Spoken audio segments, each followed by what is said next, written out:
Une autre façon d'observer tout cela, c'est avec vous, Véronique, sur les réseaux sociaux. Alors bien sûr, cette dynamique Mélenchon, elle s'exprime sur les réseaux sociaux, mais on apprend aussi beaucoup de choses en ce qui concerne les autres candidats. Alors la dynamique, bien sûr, parce que c'est ne serait-ce que le volume des discussions sur un candidat.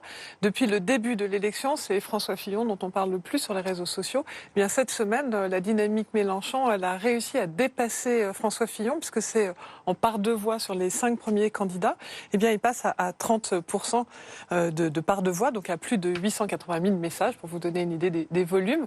Donc on parle beaucoup de lui, suivi bien sûr de François Fillon. Emmanuel Macron est loin derrière, suivi de Marine Le Pen. Mais dans quel terme ?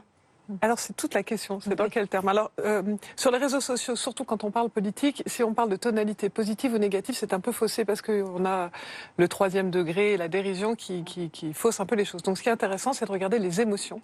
Donc avec Bloom, on a regardé quelles sont les émotions dans les messages sur chacun de ces candidats. Et c'est extrêmement révélateur parce que Monsieur Mélenchon, depuis un bon bout de temps, est sur la joie. Les messages autour de Jean-Luc Mélenchon porte de la joie. Et depuis... Pas l'image qui dégage, c'est curieux. Non, mais raser gratis, ça apporte de la joie. Non, je ne suis pas d'accord avec vous. J'étais en meeting à Lille de Jean-Luc Mélenchon. Et ce qui m'a frappé, contrairement à 2012, et contrairement aux autres meetings que l'on peut voir, alors peut-être pas Emmanuel Macron, où c'est un petit peu plus calme, sage, et on ne sent pas d'émotion particulière, chez Jean-Luc Mélenchon, ça m'a frappé. Il capte une colère, puisque les gens qui sont là sont en colère, en ont ras-le-bol et veulent renverser la table, mais il arrive à le transformer en quelque chose de positif. Exactement. Et oui, de joie et de quelque chose de plutôt bienveillant. C'est assez étonnant, y compris vis-à-vis des médias, ce qui est quand même assez étonnant. Par contre, ce qui est nouveau, parce que cette joie, on la voit depuis un moment dans les messages sur lui, c'est qu'il y avait pas de colère exprimée, même s'il travaille dessus, il était à peine à 5%, et cette semaine, il y a 15% de colère. Et en fait, cette colère, elle est sur le fait qu'il est dangereux, il commence à faire peur, on commence à avoir une sorte de colère sur non, son programme ne peut pas fonctionner. Donc, c'est intéressant de voir la dynamique, elle est là, mais elle commence à faire peur. Il y a quand même effectivement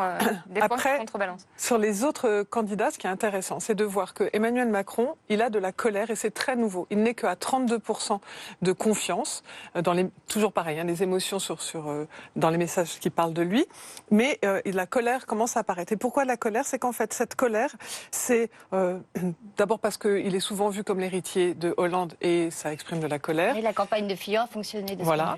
là. Ses soutiens, par moments, sont controversés, et puis surtout de la colère contre lui parce qu'il n'arrive pas à convaincre. En fait, il y a beaucoup de gens qui s'expriment sur le web en disant « mais que fait-il? Il faut qu'il arrive à convaincre », et donc de la colère qui apparaît contre lui, qui est quand même intéressant. Après, sur François Fillon, là c'est très étonnant. C'est intéressant avant Pâques, parce que c'est le moment où les familles vont se réunir et vont discuter, parce qu'on voit que sur Facebook ça a pris.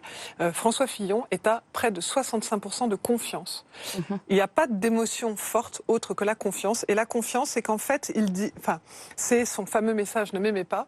Voter pour moi a l'air de prendre, en tout cas, une sorte de libération de la parole sur Facebook. De m'aimer, mais de le soutenir. Voilà, et parce qu'en fait, les uns et les autres disent, bah oui, je l'aime pas. En fait, maintenant, je peux le dire, je ne l'aime pas, mais je vais voter pour lui parce que c'est le meilleur candidat. Et quant à Marine Le Pen, le sentiment le plus fort pour elle, c'est la tristesse. Et la tristesse essentiellement liée à l'évocation de ses propos sur le Veldiv. Justement, on va parler